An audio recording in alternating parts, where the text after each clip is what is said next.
C'est une menace d'un tout autre genre. Depuis 3 ans, les arnaques aux crypto-monnaies se multiplient. Parmi les sites qui proposent d'investir dans ces monnaies virtuelles aux promesses de rendement très importants, beaucoup d'escrocs.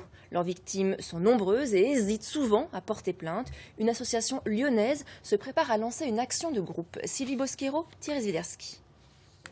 Décembre 2017, la valeur du bitcoin s'envole, les sites d'investissement spécialisés pullulent et Antoine se laisse séduire par l'un d'entre eux. On parlait tout le temps de bitcoin qui montait. Donc j'étais pris dans ce truc-là.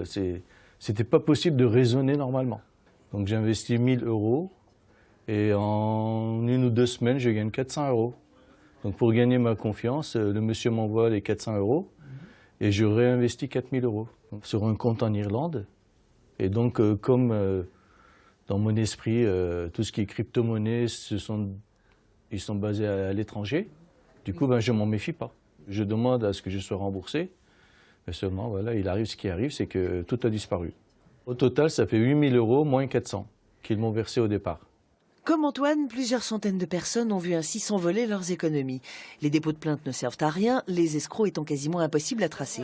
Seul espoir, l'action judiciaire collective, initiée à Lyon par une association spécialisée. Une fois qu'il y a pas mal de préinscrits qui sont réunis, donc la maître Elisabeth Gello, donc l'avocate de cette affaire, ce qu'elle va faire, c'est qu'elle va contacter donc les préinscrits pour après leur proposer donc une stratégie juridique et une action qui sera bien adaptée et spécifique aux problèmes qu'ont rencontrés toutes ces personnes face aux crypto-monnaies. Comme on sait qu'au pénal, c'est quasiment impossible d'aller chercher ces escrocs, on va aller au civil et on va essayer de traduire devant le tribunal judiciaire les banques des victimes. Pourquoi? Parce qu'en fait, on considère qu'elles ont manqué à leur obligation de vigilance, puisqu'elles étaient censées être alertées par ces virements qui ont été faits souvent vers des plateformes qui sont répertoriées sur la liste noire de l'AMF, et puis que c'était des montants et des types de transactions à l'étranger complètement anormales par rapport à l'activité habituelle des victimes.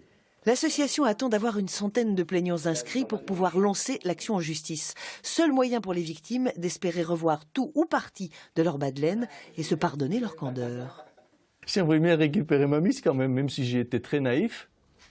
Mais c'est trop facile sinon. Au total, 700 victimes ont perdu 55 millions d'euros l'an dernier.